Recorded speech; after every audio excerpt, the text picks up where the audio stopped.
काला करीते सवी त्यांच्या नारायण वाटिया पुण्या निज हस्ते भाग्याचा तो पाविथे लाही शीत लागे हाती लाही शीत लागे हाती दोष देखून या पळते वाटिया पुण्या निज हस्ते भाग्याचा तो पाविथे निळा म्हणे क्षीराचा बंद निळा म्हणे क्षीराचा बंद लागता पावी ब्रह्मानंद वाटिया पुल्या निज हस्ते भाग्याचा तो पावी विठ्ठला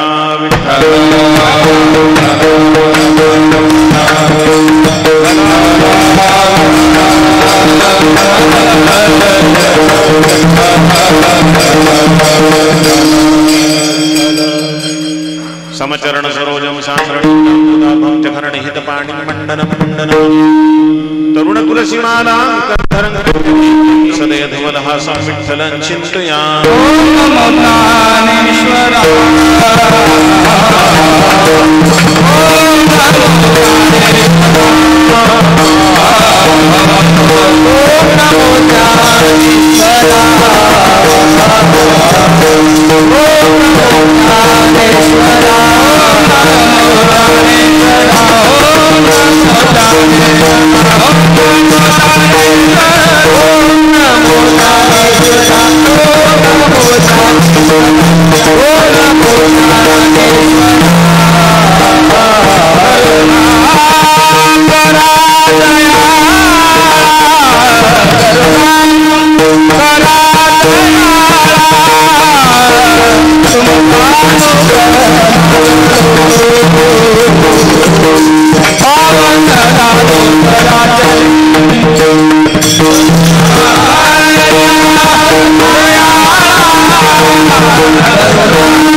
काला करीते संत जन समेतांच्या नारायण वाटिया पुल्या निज हस्ते भाग्याचा तो पावी इथे प्रस्तुत कीर्तनरूपी सेवेकरता घेतलेला जो अभंग आहे तो आपल्या महाराष्ट्राचे भूषण असणारे विश्वसंत जगद्गुरु संत श्रेष्ठ तुकोबराय यांचे लाडके शिष्य भगवान संत श्रेष्ठ निळोबाराय यांचा हा काल्याच्या प्रसंगातील 4 चरणाचा सुंदर अशा प्रकारचा अभंग आहे।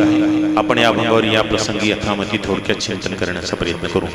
आज हा जो सेवेचा योग आहे त्याचं कारण आहे अनंत कोटी ब्रह्मांड नायक परब्रह्म परमात्मा श्रीहरी भगवान पांडुरंग परमात्मा त्यांचा जो आषाढी यात्रेचा महोत्सव असतो त्या महोत्सवाची सांगता आजच्या काल्याच्या कीर्तनाने होत असते।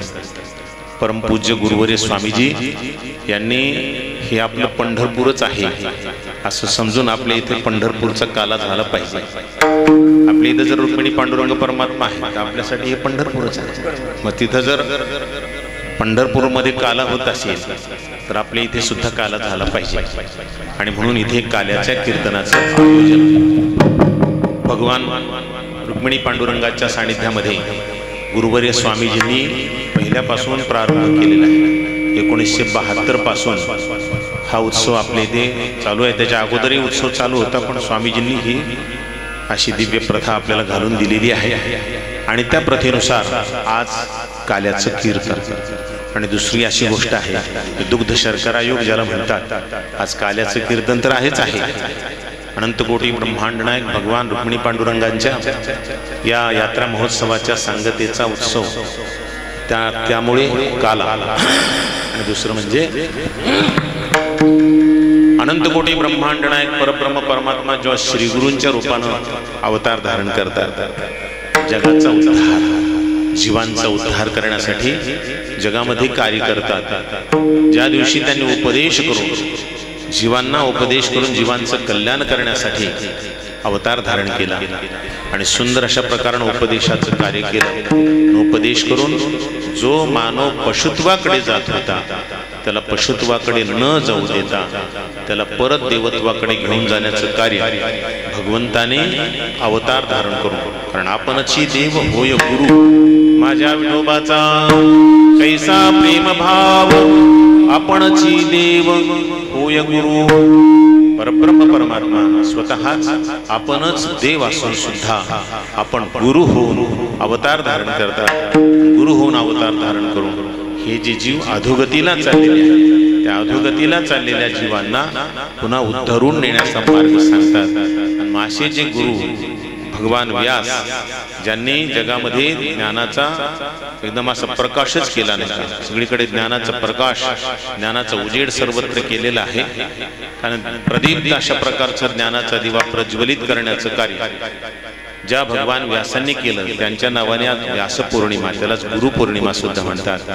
आपल्यासाठी आपले गुरुदेवच आपल्याला व्यास आहेत। भगवान व्यास त्यांच्या मार्गावर चालत भगवान व्यासाचा उपदेश जगाला देणारे जेवढे म्हणून आजपर्यंत गुरुदेव झालेले आहेत आपण त्यांना त्या भगवान व्यासांसारखं समजत असतो आणि त्यांनी दिलेला जो उपदेश आहे त्या उपदेशाने जीवाचं कल्याण होत असतं जीवाचा उत्कर्ष होतो जीवाचा उद्धार होतो।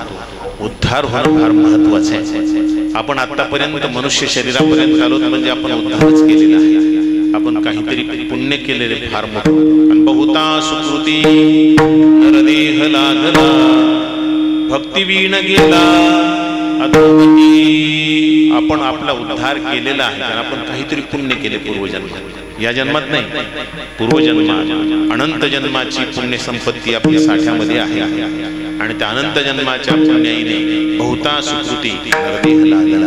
हा नरदेह आपल्याला मिळाला म्हणजे आपला उत्कर्ष झालं बरं का। आपण नरदेहात आलोत म्हणजे उत्कर्ष झाला आपला पण आपल्याला इथंच थांबायचं नाही। बऱ्याचशा लेकरांचं तसं असतं मी 80% मार्क घेतले ना या माझ्या वर्गामध्ये 35% वाले त्यांच्यापेक्षा किती जास्त गेले दुप्पट नाही दुप्पट पेक्षा जास्त असं त्याला वाटतं मी खूप काही कमवलं पण 80% वर समाधान मानायचं नसतं। 80% सुद्धा अगदी 95च्या पुढे 96 97 99 पर्यंत 99 काही पर्यंत नाही का इतके मजल मारायचे असते मग त्यावेळेस कुठं पेपरला नाव येत असतं नाही त्याला म्हणायचं उद्धार झाला त्याचं पेपरला नाव झळकत असतं, त्याच्या मुलाखती होत असतात, त्याला टीव्हीवर सुद्धा घेत असतात, सगळे त्याच्या मुलाखती सुद्धा घेत असतात. त्याचं कारण आहे त्यानं उत्कर्ष केला, उत्कर्ष. 80% नाही थांबला तो. तसं आपलं आपण समजा आता 50%, 60%वर आहे, समजा फर्स्ट क्लास आहेत आपण सध्या, नाही का?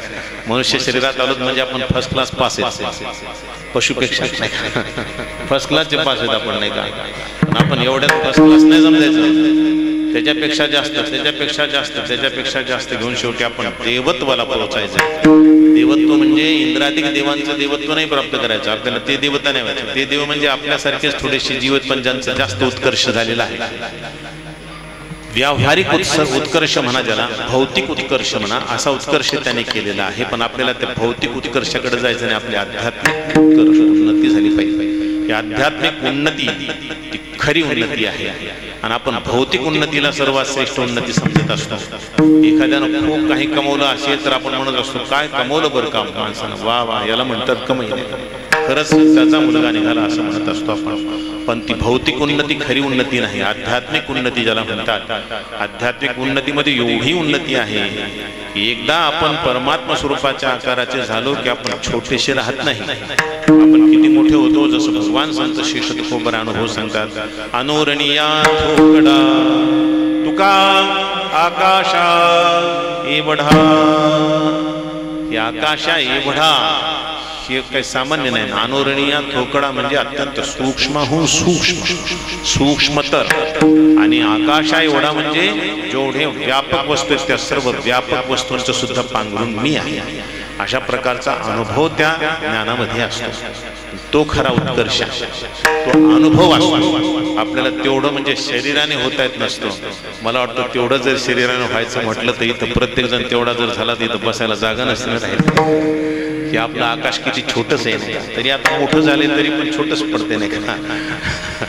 एवढं मोठं आकाश. मग सांगायचं तात्पर्य आपण आकाशा एवढं व्हायचंय, आकाशा एवढं करणारे आपले गुरुदेव आहेत.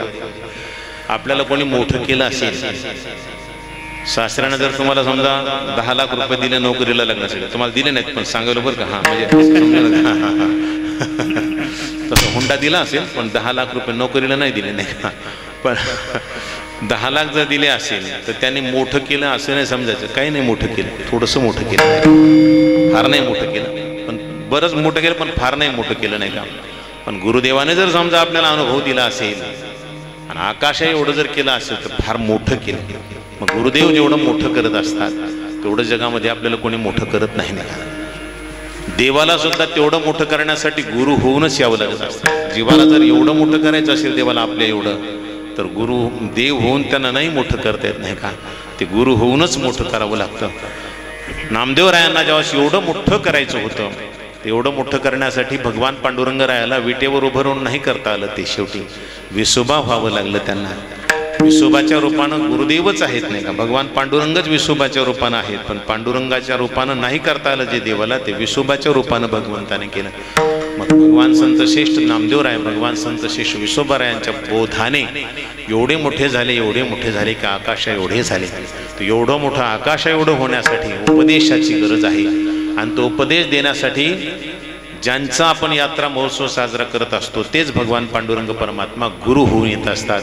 भगवान व्यास सुद्धा भगवान पांडुरंगच येत नाही का?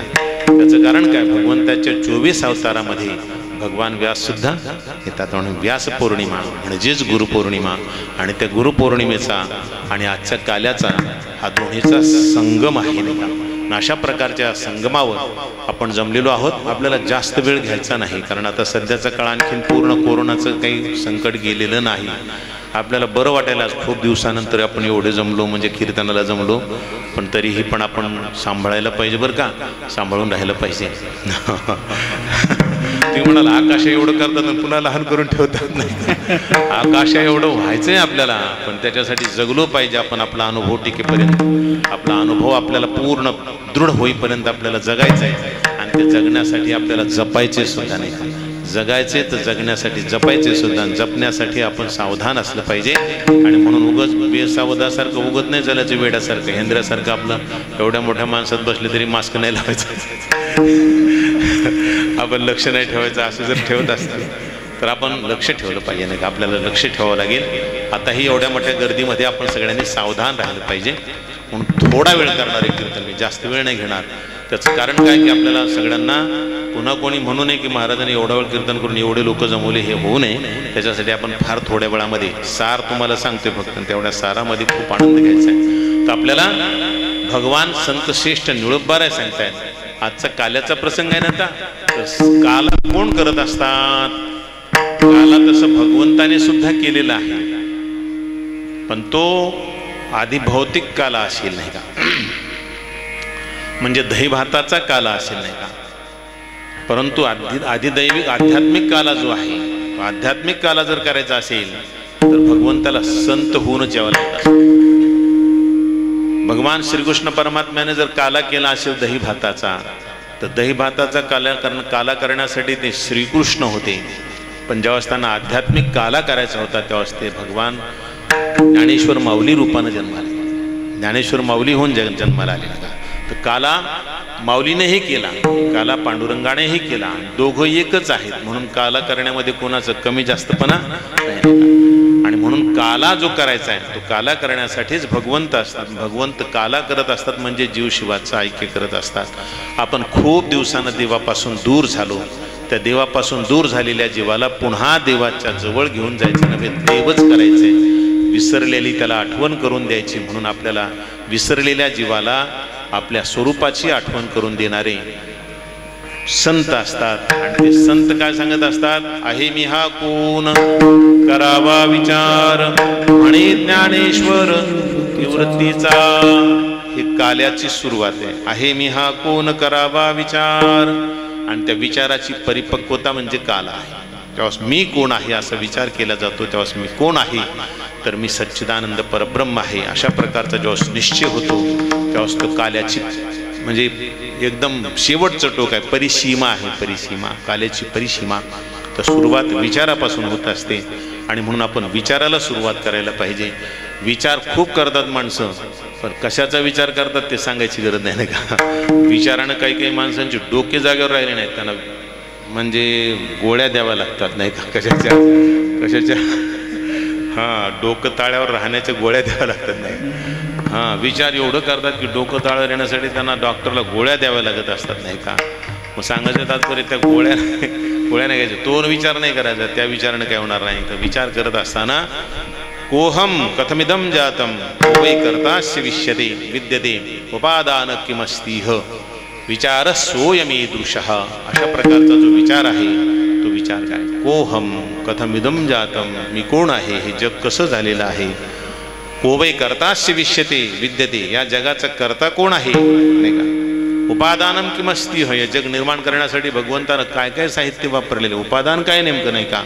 हे जगाचं उपादान शोधायला गेल्यानंतर आपण आपल्याला सापडत असतो. उपादान किमस्तीह विचार सोयमस्ती, सोयमस्ती, हाच विचार आहे नाही का.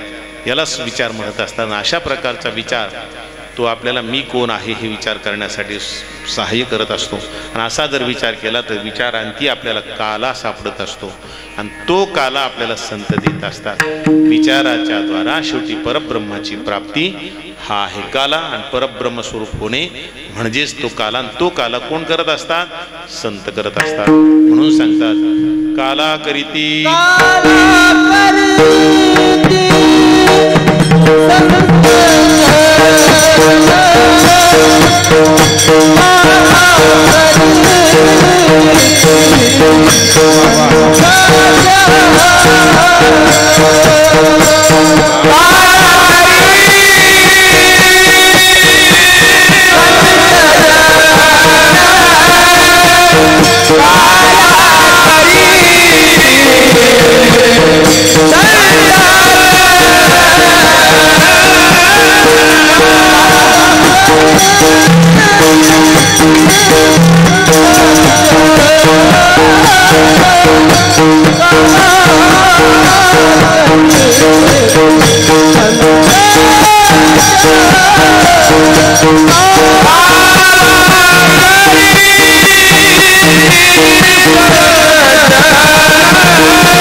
संत कोणाला म्हणावं हे लक्षात आलं पाहिजे.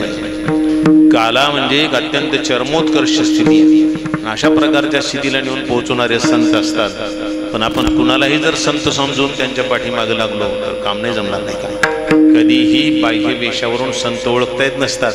संत ओळखायला त्यांची लक्षणं पाहावी लागत असतात आणि लक्षणाने संत ओळखता येत असतात. त्याच्यासाठी सावधानता गरजेची असते. आणि म्हणून साधू संत आपल्याला सावध करतात. शास्त्र आपल्याला सावध करतं. संतांची खूप खूप लक्षणं सांगितलेली आहेत आणि ती सगळी लक्षणं आपण लक्षात ठेवून मग आपण तपासून पाहिलं पाहिजे नाही का. आपल्याकडं सुद्धा तपासणी पाहिजे. आपल्याला ते कळतच नाही. तपासायचं कळत नाही. आपल्याला निंदा करायची कळते फक्त नाही का. आपण तपासून नाही घेत नाही का.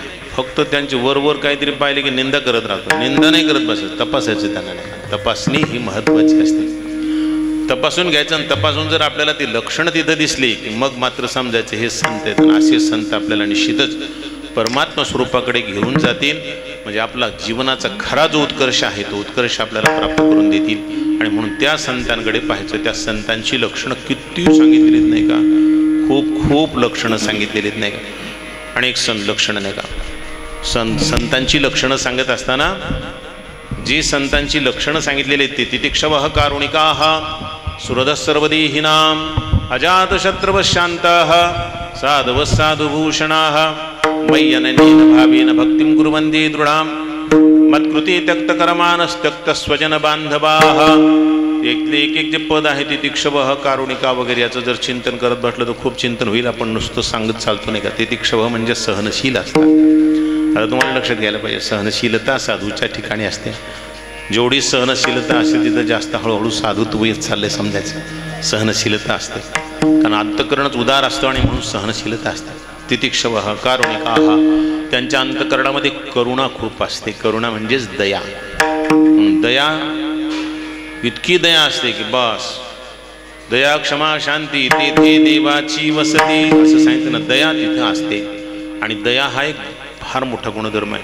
दयेमध्ये दोन प्रकार आहेत बरं का. एक दया अशी आहे की एक दया ज्या दयेचा संबंध असा आहे की दया तिचे नाव भूतांचे पालन. प्राणीमात्रांचं संरक्षण करणं पालन करणं प्राणीमात्रावर खूप प्रेम करणं जिव्हाळा ठेवणं त्या प्राणीमात्रांविषयी. मग कुठलीही प्राणीमात्र असो नाही का. मुंगीला मात्र पायाखाली रगडायचं नाही तर असं म्हणजे मुंगीला मात्र साखर टाकायची आणि मुंगळ्याला पायाखाली रगडायचं नाही का. असं नाही करायचं नाही का. दयाच असते नाही का, प्राणीमात्रांविषयी दया. दया तिचे नाव भूतांचे पाळन अनेक निर्दळन कंटकाचे. दुसरा एक प्रकार आहे दयेचा, कंटकाचं निर्दळन करणे. 10चा घात करणारा जर एखादं असेल तर 10ला मरू देण्यापेक्षा एकाला मारलेलं बरं नाही. तिथं ती दया आहे. पण ती दया संतांसाठी नसते, ती क्षत्रियांसाठी असते. क्षत्रियानं दया करत असताना त्यानं भूतांचे पालन करायचे म्हणून ह्याचे सांभाळ नाही करीत बसायचा दुष्टाचा. क्षत्रियानं 10चे प्राण वाचवण्यासाठी एकाचा जीव घेतला तरी चालेल नाही, क्षत्रियासाठी नाही. महात्मा नाही करणार ते नाही का. महात्मा आपला जीव गेला तरी दुसऱ्याचा जीवाला हात नाही लावणार. मग क्षत्रियानं ते करणं त्यांची ती दयाच आहे. म्हणून आपण पाहतो छत्रपती शिवरायाने एवढे लोक मारले तरी पण त्यांना फार मोठे म्हणतात नाही का. छत्रपती शिवराय एवढे मोठे, त्याचं कारण काय? अहो त्याने अशा निष्पाप अनेक जीवांना वाचवण्यासाठी अशा दुष्टांचं निर्दळन केलं, म्हणून दया. म्हणून छत्रपती शिवराय दयावंत का? त्याचं कारण आहे त्याने अनेक दुष्टांचा संहार केला आणि अनेक सज्जनांचा प्राण वाचवले, अनेक सामान्य जीवांचे प्राण वाचवले. गौमातेसारख्या सामान्य जीवाला जीवदान दिलं. सामान्य जगणारा जो माणूस आहे त्याला जीवदान दिलं. 10-5 माणसं जगणं फक्त दुष्टच जगावेत आणि बाकीच्यांना मात्र मारून टाकावं, त्यांना वाटेल तसं वागावं असं नाही ठेवलं त्यांनी. सज्जनांचा सांभाळ केला आणि दुर्जनाचा संहार केला. आणि दुर्जनाचा संहार करणं हे सुद्धा दयाचे. दया तिची नाव भूतांचे पाळन अनेक निर्दळन कंटकाचे.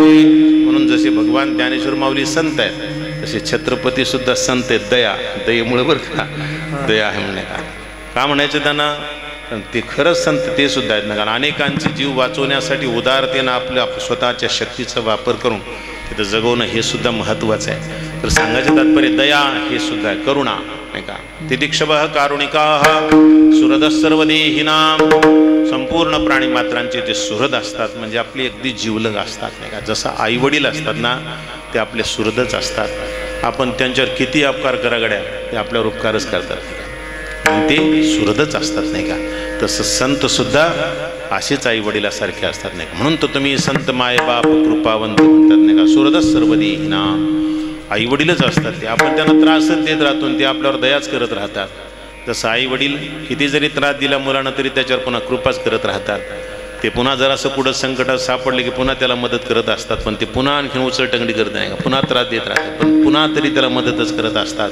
हे जसं आईवडिलाचं काम आहे तसं संतांचं देखील काम आहे. सुहृदः सर्वदेहिनां अजातशत्रवः. अजातशत्रू असतात म्हणून ते अजातशत्रू असतात. सुहृद असल्यामुळे त्यांना शत्रूच नाही कोणी, सगळे आपलेच आहेत त्यांच्यासाठी. हे विश्वची माझी घर ऐशी मती जयाची स्थिर किंबहुना चराचर आपणची झाला. असे जे महात्म्य असतात ते चराचर त्यांना आपलं वाटतं. संपूर्ण प्राणीमात्र माझे आहेत अशा प्रकारची त्यांची भावना असते. किंबहुना चराचर आपणची झाला. आणि म्हणून सुहृदः सर्वदेहिनां म्हणून अजातशत्रू असतात. असे अजातशत्रू संत. अजातशत्रूः पुन्हा शांताः. शांत वृत्ती असते, परमशांत.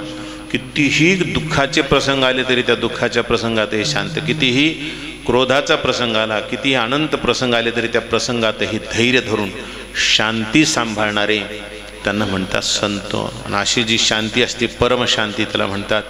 अशा प्रकारची परमशांती ज्यांच्या ठिकाणी असते. आणि कारण शांती परत ये नाही सुख हे सगळ्यात महत्त्वाचं आहे का. शांती सर्वात मोठं सुख आहे. जीवनामध्ये शांती असली पाहिजे पण आपल्या जीवनामध्ये अशांतीच नाही का. सगळं अशांत जीवन, शांतीच नाही ना. अशांत अशांत अशांत, कुठंच शांती नाही का. जिथं गेले तिथं शांती नाही. इथं आले तर इथं सुद्धा गडबड, वच वच वच वच वच वच. इकडं जाऊ का तिकडं जाऊ, तिकडून दर्शनाला जाऊ का तिकडून जाऊ, तिकडून घुसू का इकडून घुसू नाही. प्रसाद द्यायला तर प्रसादाला सुद्धा सगळ्यात अगोदर मीच घेऊ का. ठीक आहे ना, मिळेल ना. जरा थोडंसं शांत राहायचं नाही का. इथं तरी शांती शिकायला पाहिजे की आपण नाही. शांतीच नाही का. असं ढकलायची, ह्याला ढकलायचं त्याला ढकलायचं. माता भगिनीचं तसंच असतं नाही का पहिल्यापासूनच नाही का. एक धावती एकी पुढे नाही. काठी वाटी सुंटवडे नामदेवरायानं सांगितलं एक धावती एकी पुढे. एक धावतो एकी पुढे नाही म्हणले. एक धावतो नाही का. एक धावतो एका पुढे नाही म्हणले. एक धावती एकी पुढे. शांतीच नाही का. शांती थोडंच नाही का. कुठे गेल्यानंतर थोडंसं शांत राहिलं पाहिजे. देवा पक्ष घेतला धैर्य त्यांचं. देवाला बघायला धावतात नाही. सांगायचं तात्पर्य असं आहे, शांती जीवनामध्ये परमशांती त्यांच्याकडे असते. आपण थोडी शांती धारण केली पाहिजे नाही का. आताही थोडीशी शांती धारण करा, गडबड करून थोडेसे माणसं आपण नाही का गर्दी नाही करायची. तर सांगायचं तात्पर्य असे परमशांती ज्यांच्याकडे असते. अदाच शत्रवः शांताः साधवः साधुभूषणाः. ही सगळ्यात महत्त्वाची बात. साधू साधूंचं भूषण असतात. साधूने साधूची निंदा नसते करायची, साधूने साधूचा आदरच करायचा असतो. कधीही एका महाराजानं दुसऱ्या महाराजाची निंदा नाही केली पाहिजे गड्या. एका महाराजानं दुसऱ्या महाराजाची निंदा केली की महाराजाची चव जाते हो नाही लक्षात आलं. चव जाते हो नाही का, चव जाते नाही का, चव घालवी जाऊ नये माणसं नाही का. असं चव घालायचा कार्यक्रम नसलं पाहिजे, सावध राहिलं पाहिजे. नाही, एका महाराजाने दुसऱ्या महाराजाची निंदा नाही केली पाहिजे. एका महाराजाने दुसऱ्या महाराजाची स्तुतीच केली पाहिजे केव्हाही. नाही खरंच महात्मा आहे नाही का, महात्मा आहेत ते नाही का, खरंच स्वभाव किती चांगला आहे असंच म्हटलं पाहिजे. आणि आपण एकमेकाचा स्वभाव चांगला म्हणत राहिलो तर आपण एकमेकाला वाईट नाही म्हणणार. आपण जर एकमेकाला वाईट नाही म्हणलो ना महाराज तर हे आपल्याला वाईट म्हणायचे नाही. आपण जर एकमेकाला वाईट म्हणायला लागलो तर हे आपल्याला वाईट म्हणल्याशिवाय राहणार नाही. अरे हे तसंच आहे नाही का, हे ते तसंच आहे नाही का, हे तसंच आहे महाराजन ती तसंच आहे नाही का, असं म्हणतील का. तसाच आहे पुन्हा तसाच आहे नाही का. म्हणजे काय झालं, एकमेकाचं आपण नाव ठेवण्यामध्ये आपली चव नाही घालवायची नाही का. सांगायचं तात्पर्य असे, साधू साधूचं भूषण असतं. साधव साधुभूषणाः अजात शत्रवः शांताः साधव साधुभूषणाः. सांगतं मय्य अनन्येन भावेन भक्तिं कुर्वन्ति, अनन्य भावेन भक्तिं कुर्वन्ति. दृढा भक्ती करणारे जे साधू संत असतात हे संत म्हणून कालाकरिती संत जन सवे त्यांच्या नारायण त्यांच्या सोबत असतात. भगवंत त्यांच्या सोबत का असतात. मी सांगतो ना की नारायण भगवंत परमात्मा साधू संतांच्या सोबत का असतात. एक तुम्हाला उपाय सांगतो ना, आपल्यासुद्धा देव सोबत राहतील पण आपल्याला एक काम करावं लागेल, थोडा तरी परोपकार करावा लागेल. परोपकार केला की देव आपल्या सोबत आहेत असं समजायचं.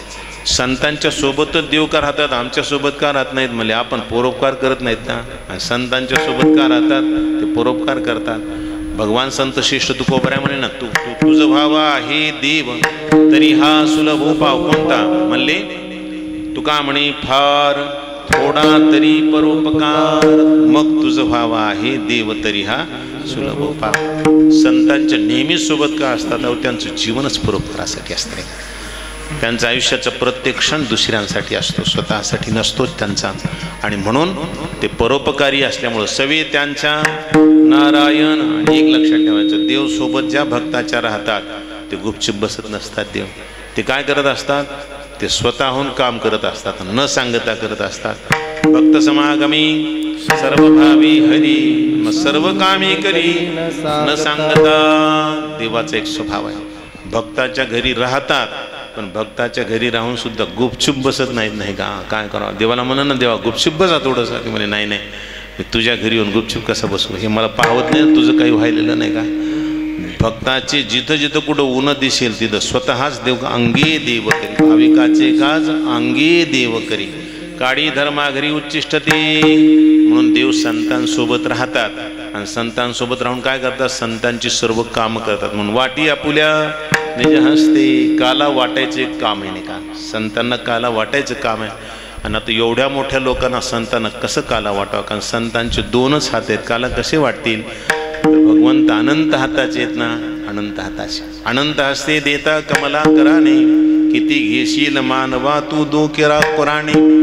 आपल्याला अनंत हाताने देणारा कमलाकर आहे, परब्रह्म परमात्मा आहे, पण तो अनंत हाताने देतो. मग त्यांना देताना अनंत हात असल्यामुळे ते संतांच्या सोबत राहतात आणि काला ते वाटत असतात. पण ज्याला तो भगवंताच्या हातचा काला मिळतो तो भाग्यवान आहे, त्याला म्हणायचं भाग्यवान. म्हणून भाग्याचा तो पावी येथे. पण खरं सांगू का, भाग्यवान कोण माहिती आहे का, ज्याला टोपलभर काला मिळाला तो भाग्यवान नाही का. हां, टोपलभर काळा मिळाला तोच भाग्यवान ना. तसं नाही समजायचं बरं का. तिथं लाही शीत लागे हाती दोष देखून या. एक लाहीचा कण जरी देवाच्या हातचा मिळाला तर बस झाला ना रे बाबा. काय करायचं जास्त नाही, टोपलं काय करायचं नाही का, टोपल्याची काय आवश्यकता नाही का. आज तसंच आहे नाही का, बसून पोटभर नाही जेवायचं आपल्याला, आता हातावरच पसार घ्यायचा आहे. मला दरवर्षी आपले मारुतराव भाऊ कोक्कर दरवर्षी आपल्याला पंगत देत असतात. यावर्षी त्याने विचारलं होतं पण मला नका पंगतीचं नका उगा, आणखीन तेवढं वातावरण निवडलेलं नाही. आणि म्हणून हातावरच प्रसाद देऊ आपल्याला, तर त्यांच्या वतीनं प्रसाद आहे नाही का. तर आता लाहीशीतच नाही का, असं थोडाच प्रसाद घ्यायचा ना आपलं समाधान मानायचं. लाहीशीत लागी हाती, आणि प्रसाद प्रसादच असतो नाही का. प्रसाद एवढा मोठा खाल्ला काय आणि एवढासा घेतला काय, जेवढा असेल तेवढा सुद्धा प्रसाद महत्त्वाचा असतो. म्हणून इथं लाहीशीत लागी हाती दोष देखोनिया पळती, म्हणून सर्व दोष जातात. थोडासा जरी प्रसाद मिळाला आपल्याला भगवंताच्या संतांच्या हातचा, तर आपल्या अनंत जन्मांची पातकं नष्ट होऊन जातात. अहो पाप त्याला पळून जातात पाहून, पाप त्याच्याजवळ सुद्धा राहत नाही. दोष देखून या पळती.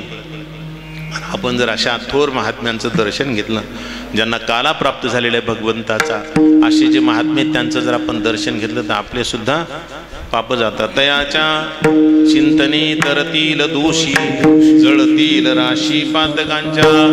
आणि म्हणून अशा प्रकारनं लाहीशीत लागी हाती दोष देखून या पळती. काला करीती संत जन सवे त्यांच्या नारायण, वाटी आपुल्या निज हस्ते भाग्याचा तू पावी थे. आणि शेवटी सांगतात, काला म्हटलं की नुसता काला नसतो, तर त्या काल्यामध्ये लाही दही आणि लाही दोन्ही असतात. तर लाही शीत लागी हाती, त्याच्यातलं दही म्हणजे दह्याचा एक थेंब जरी मिळाला तरी ब्रह्मानंदाची प्राप्ती होते. म्हणून सांगतात लाही शीत लागे हाती दोष देखून या पळती. निळा म्हणे क्षीराचा बुंद लागता पावे ब्रह्मानंद. आज आपल्याजवळ खूप खूप गोड गोड गायक आलेत नाही का, पण आता जास्त वेळ नाही ना आपल्याला जास्त वेळ घ्यायचा नाही. आता गायकांना सुद्धा इतका उत्साह आहे, मी जर खरंच कीर्तन करायचं म्हणलं ना तर 3 तासपर्यंत ते मला कंटाळा येऊ देणार नाहीत. इतके सुंदर प्रमाण म्हणतील, एकापेक्षा एक वर चढ. खूप सुंदर गायक आलेत आपल्या आश्रमाशी संबंधित, आपले सगळे जवळचेच नाही का, घरातले आपले माणसे हे सगळे नाही का, आपल्या जवळचे. आणि हे सगळे गोड गोड गायक आहेत. पण आता करावं का, वेळ थोडासा आहे, त्यांनाही उत्साह आहे, तुम्हाला ऐकणाऱ्याला सुद्धा खूप गोड वाटते. आज खूप वेळ असं खूप दिवसांना ऐकायला मिळायला, थोडंसं ऐकावं पोटभर नाही का. पण पोटभर म्हणजे आता ह्याचा सुद्धा प्रसादच आहे आज नाही का. प्रसादच आहे. विठ्ठला विठ्ठला विठ्ठला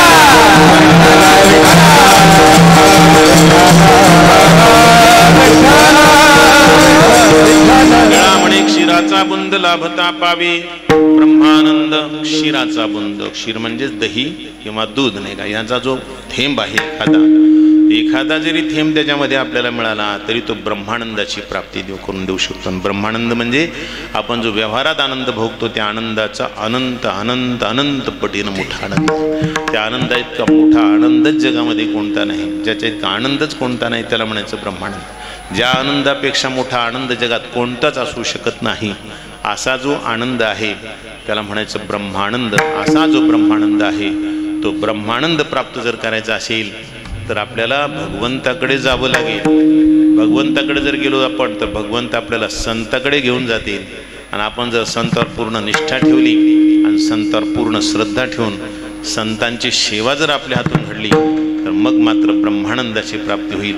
आणि म्हणून निळा म्हणे क्षीराचा बुंद लाभता पावे ब्रह्मानंद. अशा प्रकारच्या ब्रह्मानंदाला प्राप्त करून देणारे संत ते निळा म्हणे क्षीराचा बुंद लागता पावे ब्रह्मानंद. असा हा काला संत करत असतात. भगवंत कोणता काला करतात, जो वाळवंटामध्ये वृंदावन धामामध्ये भगवंतानं जो काला केला यमुनेच्या तीरावर सर्व गोपाळांना घेऊन, गोपगडी भगवान परमात्मा अवतार धारण करून या मृत्यूलोकामध्ये अवतार धारण करून खूप खूप गोड गोड अशा प्रकारच्या लीला करतात. ज्यांच्या लीला ऐकत असताना आपण देहभान विसरून जातो, आपल्याला वेळेचं काळाचं भान राहत नाही. असे जे भगवंताचे गोड चरित्र आहे. परब्रह्म परमात्मा श्रीकृष्ण अवतार धारण करून गोकुळामध्ये खूप सुंदर लीला करतात. आणि त्या लीलांमध्ये एक गोड अशा प्रकारची लीला गौचारण लीला. भगवंत गायी चारायला जातात, भगवंताला गायी खूप आवडतात, गौमातेची भगवंत खूप सेवा करतात. भगवंत गायीला देव समजतात, भगवंत गायीला प्राणीनेच समजत. काही काही माणसं जनावर समजतात नाही का, फार पागल माणसं नाही. अरे देव समजतात ते गोमातेला, तुम्ही तिला सामान्य समजता नाही का. नाही का, तिला सामान्य नाही समजायचं, तिला देव समजणारे आमचे भगवान परमात्मा त्या गोमातेचा सांभाळ करत असताना जेव्हा सगळ्या गोपगड्यांना बरोबर घेऊन जातात, सगळ्यांनी शिदोऱ्या बरोबर घेतलेल्या आहेत आणि शिदोऱ्या बरोबर घेऊन वाळवंटामध्ये खेळायला आलेले आहेत. खूप खूप खेळतात वाळवंटात. गौ सांभाळत असताना खेळणं हा सुद्धा आनंद आहे, कारण गोमाता आनंद देतेच नाही का. आणि खेळ संपल्यानंतर जेव्हा गोपाळांना भुका लागल्या तेव्हा दुपारची वेळ झाली. दुपारची वेळ झाल्यानंतर सगळे गोपाळ म्हणले आता बस गड्या, आता आपल्याला जेवण करायचं, बाकी दुसरं काही नाही करायचं. आता भुका लागल्या. भगवंतानं सांगितलं चला मग सगळ्यांच्या शिदोऱ्या मला द्या. भुका लागल्या आम्हाला, शिदोऱ्या तुला कशा द्यायच्या? असं नाही म्हणले, नाही का आम्हाला भुका लागल्या तर आमच्या शिदोऱ्या तुला देऊन आम्ही काय खावा? बिलकुल नाही म्हणले. देव म्हणले मला शिदोऱ्या द्या. शिदोऱ्या म्हणले लगेच भडाभड शिदोऱ्या देऊन टाकल्या. देवावर विश्वास होता. एक सांगायचं ना, विश्वास येतो करी स्वामी बरी सत्ता सकळ भोगिता. विश्वासू लेकरांनी आपल्या जशा होत्या तशा साध्या सुध्या शिदोऱ्या भगवंताच्या हातात दिल्या. तसं आपली सुद्धा प्रारब्धाची शिदोरी जशी आहे तशी आपण देवाला अर्पण करून टाकायची. देव त्याचा काला करून असं काही सुंदर बनवते, इंद्रादिक देवांना सुद्धा तो मिळणार नाही तसा काला होईल आपल्या जीवनाचा. आपण देवाला आयुष्य समर्पित केलं की भगवंत त्याचा काला करून असं काही जीवन बनवित असतात की तुकोबरायाच्या जीवनाकडे पाहून इंद्रादिक देवांना सुद्धा लाळ घोटावं लागते, नाही का. ते म्हणतात वा रे वा, याला म्हणतात तुकोबरायासाठी. आम्हाला नाही जमलं, जे जगता आलं नाही ते तुकोबरायाने जगून दाखवलं. आम्हाला जे जमलं नाही ते ज्ञानोबरायाने जगून दाखवलं, ते नाथरायाने जगून दाखवलं, ते अन्य सर्व संतांनी जगून दाखवलं. वा रे वा. म्हणून काला करत असताना जे लाळ घोटतात ना देवता, नाही का, त्याचं कारणच हे की त्यांना हा आनंद तिथं मिळत नाही, नाही का. हे जे जीवनातला आनंद आहे तो भगवंताला समर्पण झाल्यानंतर तिथून जो होणारा काला आहे, कालाचा अद्भुत आहे, नाही का. ज्यानं त्यानं जीवन समर्पित केलं. आमच्या संत जनाबाईंना जीवन समर्पित केलं. नामदेवरायांच्या घरची दासी, पण आज आमच्यासाठी ती महान देवता आहे. आम्ही तिला दंडवत करतो, नाही का. जीवन समर्पित करून तिनं आपल्या जीवनाला उज्ज्वल करून घेतलं. काला केला आपल्या जीवनाचा, प्रसाद झाला जीवन, नाही का. जीवन प्रसाद झालं. पण आपल्या जवळची शिदोरी आपण देवाला दिली नाही की ती शिदोरी प्रसाद होत असते, नाही का.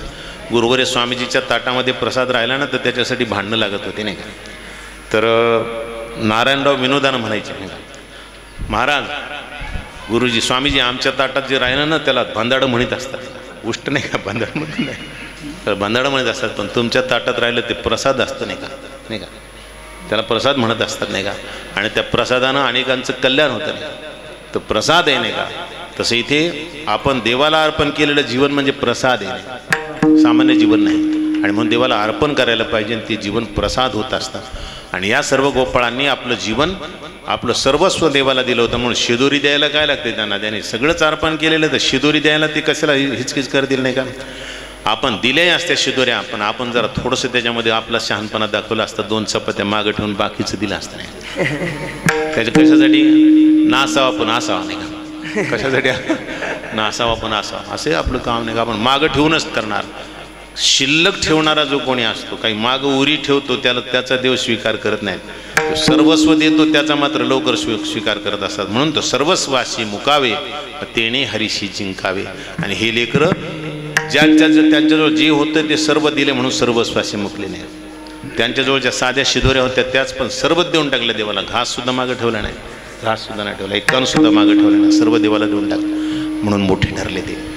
आणि त्या सगळ्या शिदोऱ्यांचा काला भगवंतानं केला. आणि तो काला केल्यानंतर काला करीती संतजन सवे त्यांच्या नारायण. काला करून नारायण परमात्मा स्वतः तो काला सर्वांना वाटतात.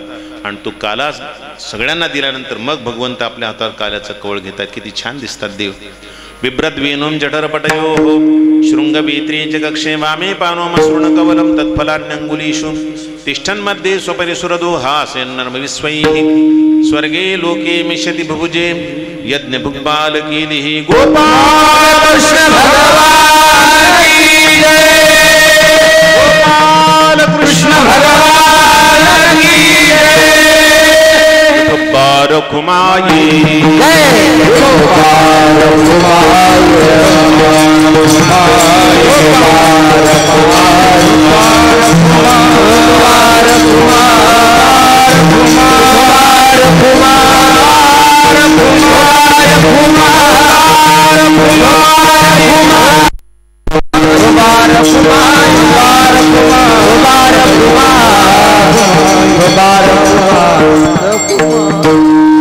काला करीती संत जन नारायण वाटी आपुल्याने हस्ते भाग्याचा तो पावी येथे लाही शीत लागे हाती दोष देखोनिया पळती निळा म्हणे क्षीराचा बुंद लाभता पावे ब्रह्मानंद वाटी आपुल्याने हस्ते भाग्याचा तो पावी येथे.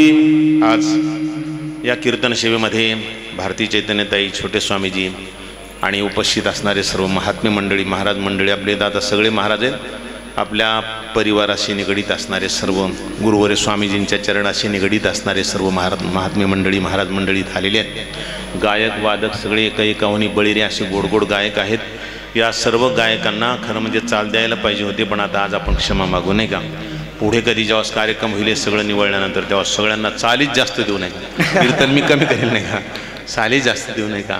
आणि म्हणून आज या सगळ्यांची क्षमा मागू आणि सर्वांना विनंती आहे की गर्दी बिलकुलच करू नका, सावकाश दर्शन घ्या.